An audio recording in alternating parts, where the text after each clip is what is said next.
Hello and welcome to the CAFMA Connect. I'm Fire Chief Scott Freitag, your host, and as you can see, with me today is not my reluctant co-host, Assistant Chief John Fedema. He has again weaseled his way out of this and threw Leo under the bus. But we are happy to have Firefighter Leo with us today. Leo, welcome. Thank you so much. I know you're excited. When we first told you about this, you thought it was a joke. Yeah, somewhat, not so much, but yeah, kind of. Especially the first time, because I was told I was going to do it the week after Kayleen, and when it didn't happen, I was like, oh, okay, I could breathe. Well, you know, it was good. I was able to catch up with you on the Firefighter Angel, and they needed to put you in a vehicle, and I happened to pull up at just the right time, and as soon as I got in, I said, hey, now we can talk about your podcast debut. And here we are. So the reason that I wanted Leo on here, originally Kayleen was just throwing you under the bus. I get that. But we're going into 2021, or we're in 2021, and we're coming out of what some people really felt was a horrible year in 2020. And as you know, Leo, from last week in the review, I wrote about, 2020, the year wasn't the problem. People are the problem. Yeah, perspective. And it really is perspective. And when we look at our ability to make personal choice to decide whether we are going to have a positive outlook or a negative outlook, we need to make the right choice. We're all going to have bad days. But I remember when we were in the Chiefs interview with you, and we won't delve too far into it. I'm not trying to embarrass you. It's okay. But, the first question is tell us a little bit about yourself. And Yes, 45 minutes later, you were in 8th grade. So it was a little long.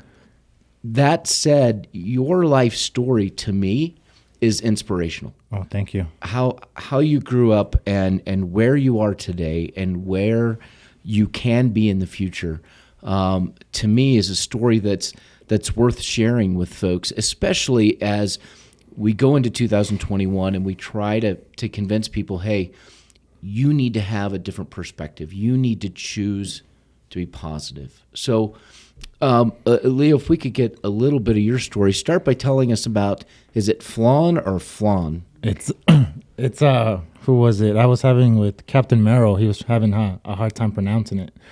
I think I say flan.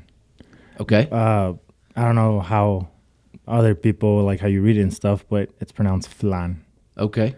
Tell us a little bit about that. All right, from your childhood. So flan, originally the reason, flan came up, it's because I was doing Instructor 1, took that class, and then you had to give a presentation on it, and I made flan as one of the presentations. But what happened too was growing up as a kid, as a kid, my family didn't have much money, didn't have any way of making, end meets, paying for stuff. Right. And my mom would make, food to sell, and one of those was flan. And flan was the one that you could probably get more money back, like as you sold, because it wasn't that expensive to make. Right. It was like $3, and you could sell it for $10. So profit was pretty good. But we would go, my mom would make me like 100 of them, throughout the week. And she would have me go around my neighborhood. And I lived in Deer Valley down in Phoenix. And we live in this trailer park, but the houses around us, they were pretty like middle-class families. Right. So I was able to go and knock on doors and sell this product. And it was something that I did from a young age. And it wasn't just flan. It was other stuff like tamales, burritos, other stuff like I don't even know how you call it anymore, but just things to get us through the month, pay the bills, get us fed. How old were you when you were going door to door?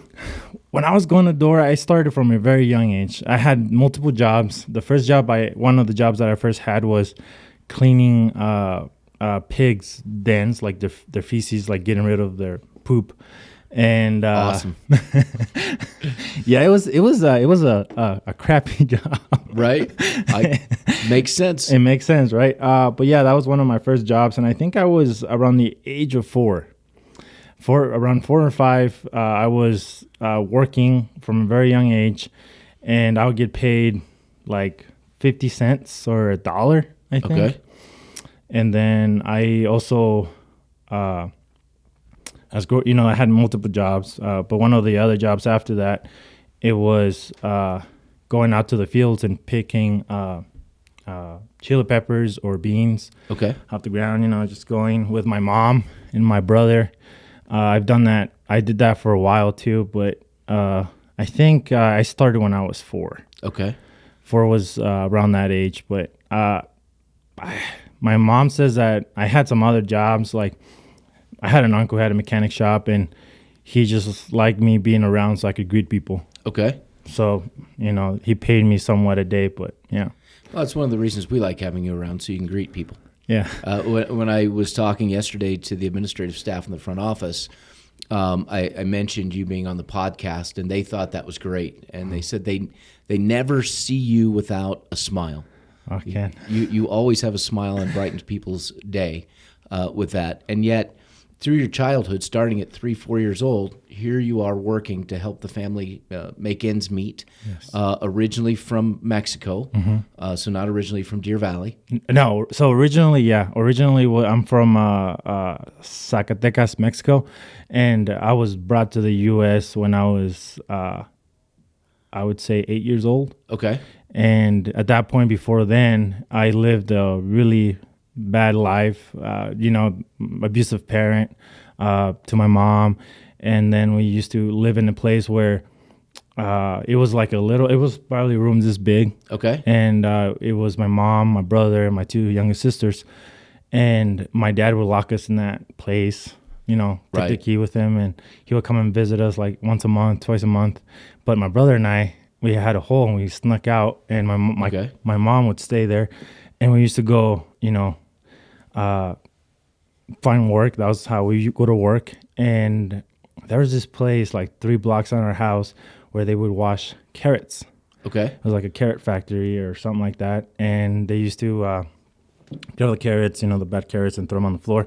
Well, my brother and I would grab this sack, and we used to just go and grab a whole bunch and just take running for our lives because they start shooting at us. But yeah. Okay.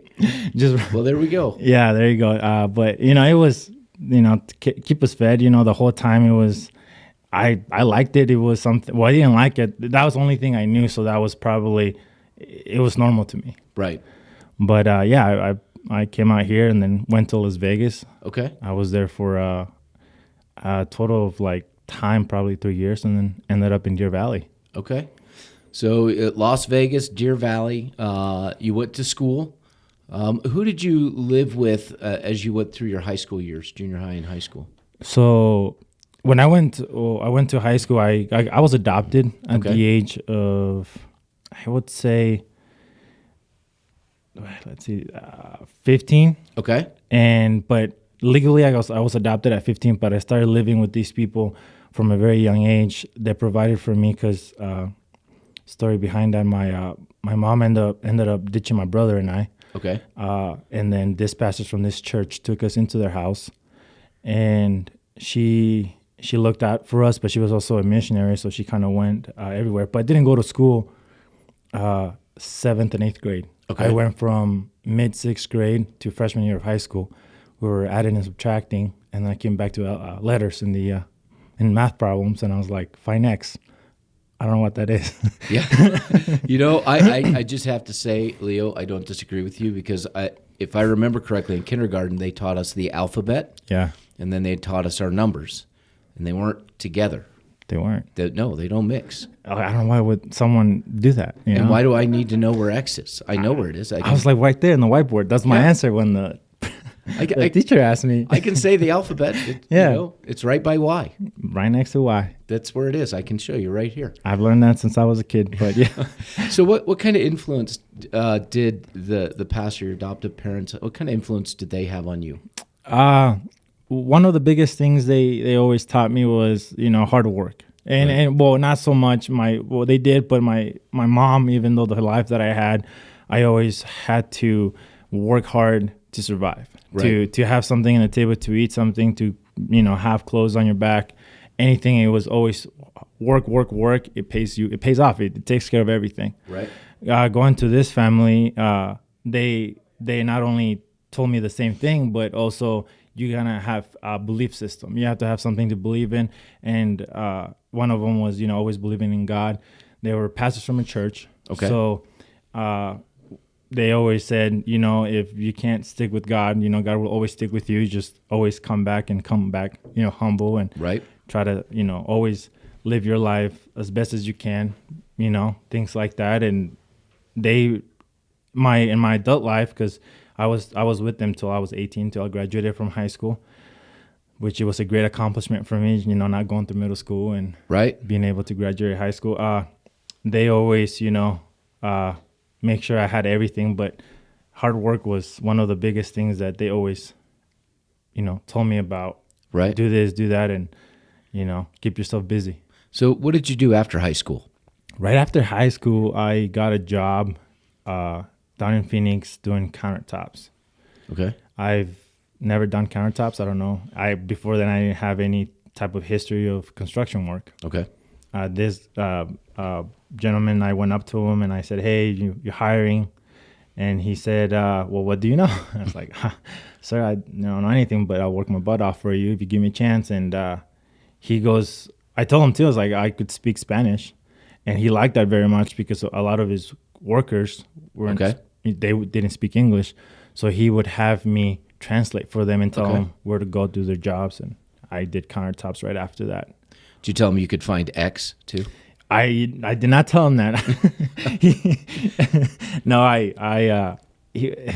one of the biggest things he liked a lot was, I always wanted to have some type of trade. Okay. And when I was learning that, he liked how I would pick it up fast enough and how I was able to, help him a lot with the guys. So he kept me as a fabricator instead of sending me as a labor man. Oh, wow. Okay. So that was pretty cool. When I was leaving, before I got hired here, when I left and he wanted to give me a raise.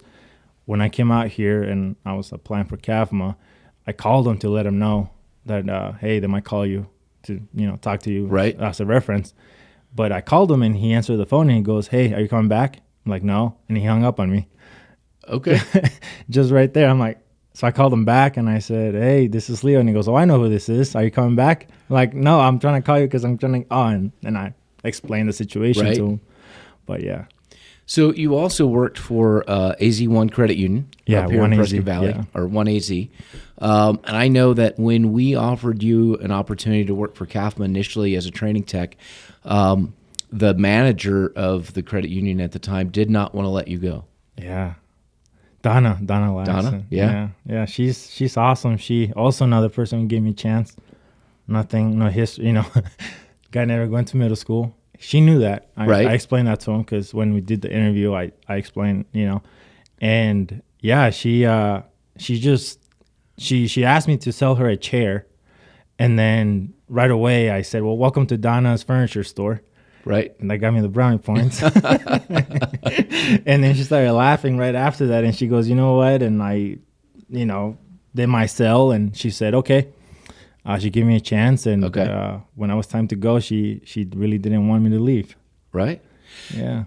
So, Leo, we didn't get into all of your story, your life history, but we can tell just from when you talk about working at 3 or 4 years old and some of the things that you went through in your life, you are someone that would have the opportunity to say, "I'm going to be a victim. I am going to let these situations drive me, and that's going to be my excuse for not achieving." And instead, somewhere along the way or throughout your entire life, it sounds like throughout your entire life, you just made the decision that I'm going to make the best out of whatever situation I'm in. Yeah, it's very. There was times where you would tell yourself, "Well, I deserve this. I should, I'm a product of my environment. I should, it's okay that this is happening to me," kind of deal. But at the same time, I always look back at the things that if I made it past whatever I just made it past through, I could overcome this and I could overcome that. And that's how it was my whole entire life. One of the biggest things, obviously was God helping me. Anything that I have achieved, anything that I will achieve is not because of me, obviously, because, God has his hand on me 24/7, even though when I don't deserve it. But I do have a brother who he is 11 months older than me. We're the same age, and I could not preach that to him in a way of, man, you can't let the life that my parents gave us be something that you don't want to be that, like they right. You don't want to become what they have become. He had a little daughter and everything, and he just went the wrong path. Not to throw shit at my brother or anything like that, but to this day, I don't know. I don't know what was different in me and what wasn't different in him, or what was the opposite thing, because we had the exact same life. Right. He just decided to take a different road, and to the point where we just couldn't have a conversation together because he would get offended from the things that I was blessed with. Well, and you say you're blessed with them, and you certainly absolutely were. You worked for those as well, yes, and going through Firefighter 1 and 2 through Yavapai College, that's not free. EMT school is not free. No, sir. So what set you on the path to EMT and Firefighter 1 and 2, and how did you put yourself through those programs? So one of the things of me not being from this country was I'm not able to apply for any student loans. Okay.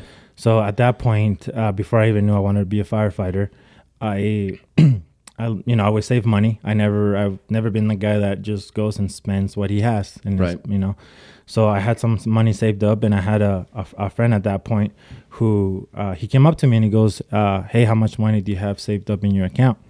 And I told him, he goes, "You should go to hazmat class and pay for it. You have the amount of money to pay for it." So I took the hazmat class and I paid for it, and I didn't like it. I was like, this is hard. Yeah. But I passed, and it made me want to study and everything because it was money from my own pocket, money that I worked really hard for. And then I came back to my buddy and I said, "Hey, I passed the class. What should I do next?" And he goes, "Go ahead and take the Fire 1 and 2. And I had money for that, and I took it. Oh, I took out a loan. Okay. At the credit union. Good. And understood. So I paid that off, and I fell in love with it. I loved it, and then but at the time to do that and able to pay for it, I was working at the hospital. I was working for the fireman movers. I had some other side jobs. So I think I had 4 jobs at one point in going to school, and then I also I got married to my wife. Okay. So I wasn't home a lot. Right. And then I took EMT school, and I borrowed that money from family friends. Okay. I said, "Hey, and they let me borrow that money, which I paid back already. Right. And that's how I put myself through that school. But everything was, it was well worth it, Right. I felt like it was part of what God had planned for me. And I was told, if you have something good that you want to achieve, it's something that you will achieve, because it's especially if it's a good thing. Right. If you put your mind to it, you will. When you went through that Chiefs interview, obviously you bombed it badly. But that was okay, because really, when you were done with that interview, we looked at each other and said, well, there's no way we can hire Leo ahead of some of these other folks.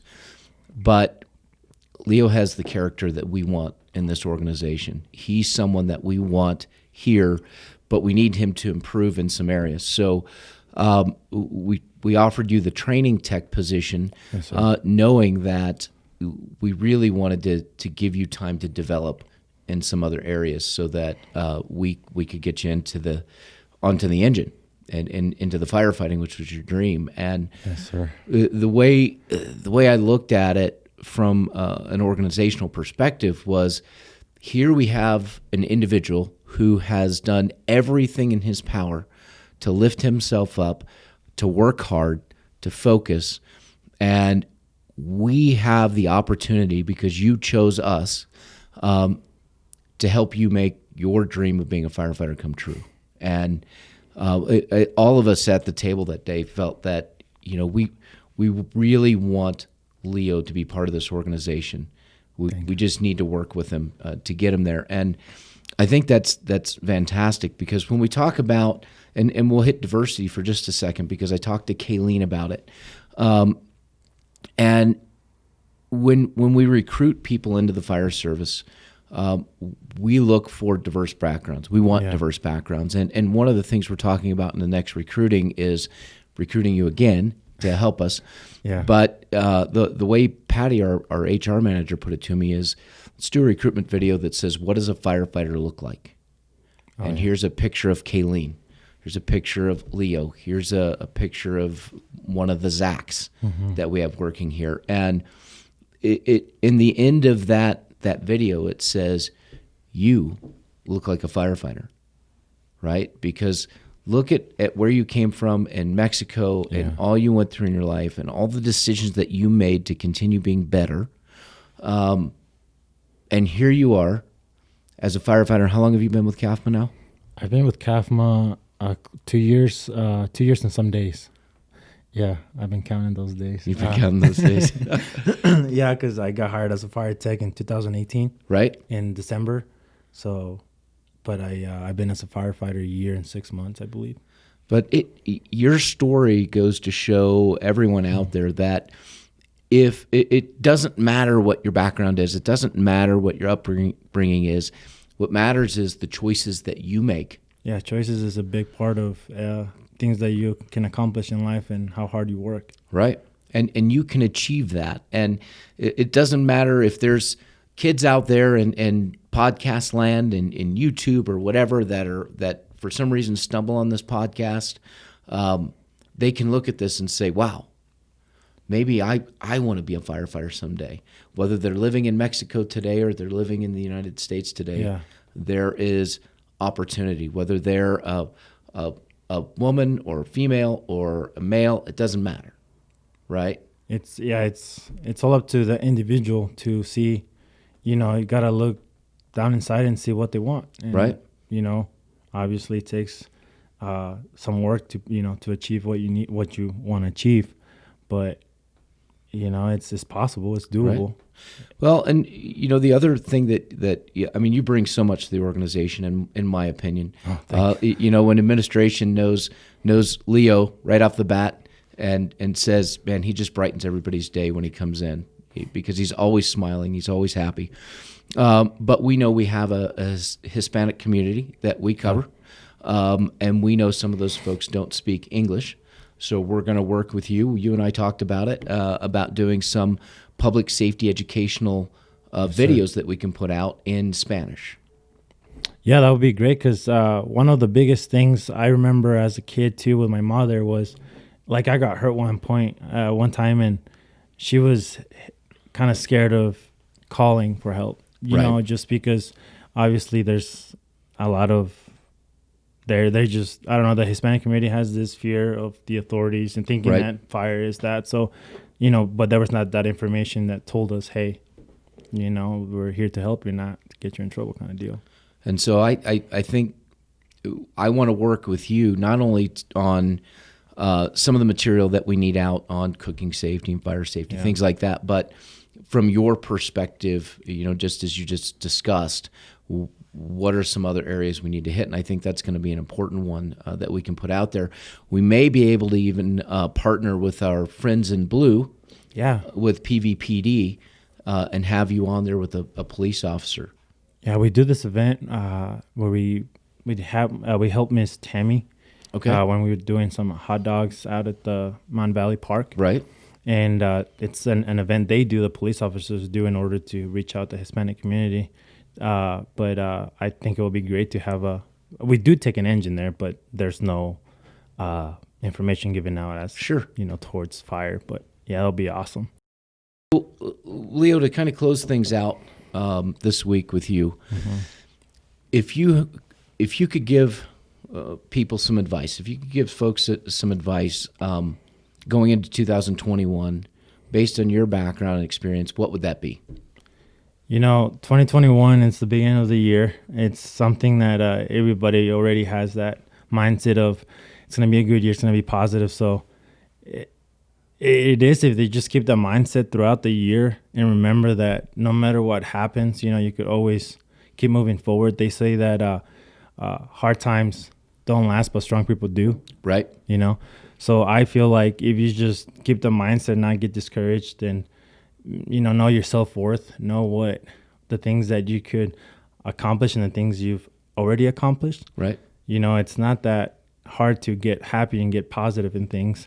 You know, you are human. Everybody is, and everybody goes through that process of, can this get any worse kind of deal. Just know that nobody could go through anything they cannot overcome. Right. So if and I'm going to ask you one more question. Uh-huh. So if you had a message to provide to a young Hispanic child out there today who doesn't speak English very well, what would that be? And can you say it in a way that they would understand in Spanish? If you think that's Spanish. I could, algo que yo siempre hice fue, bueno, una de las cosas fue puse a Dios primero, pero aprendiendo y saber poner el esfuerzo de cada uno, poder seguir para adelante, uno puede lograr lo que esa persona quiera y lo que tú quieres, pero primero dándole la gloria a Dios. Thank you. Mm-hmm. Leo, I appreciate you coming in. I hope it wasn't as bad as you thought it was. Oh no, I'm just sweating a lot right now, but it's not as bad. For the other CAFMA folks out there, Chief Fatima is always looking for another victim to sit in that seat so he doesn't have to. There you go. We've thought about bringing Captain Marilyn. We were just concerned about that, what that would do to our time frame and other people. Yeah. I know for Christmas, he was Santa Claus he did for a great us. Job. And as a Christmas gift to Chief Parra, Captain Merrill lost his voice. And so I believe... Merry Christmas, Cap. And Merry Christmas, Chief Parra. I think you owe us. So I'm going to close with one final note. I'm reading a book right now. It's called Radical Candor by Kim Scott. Fantastic book. If you're in a leadership position within CAFMA or anywhere else, I highly recommend that you pick this book up. Again, it's Radical Candor by Kim Scott. We'll cover the book at some point on the podcast. I think it's good. I just have to find somebody else to read it, and I can tell you right now that is not Chief Fatima. Oh. He doesn't like to read. He doesn't like books? What? No, there's no pictures. So, Leo, again, thank you very much for coming in. That's it for this week. Until next week, try to stay out of trouble, keep a positive outlook, and 2021 can be your year if you want it to be. Perspective.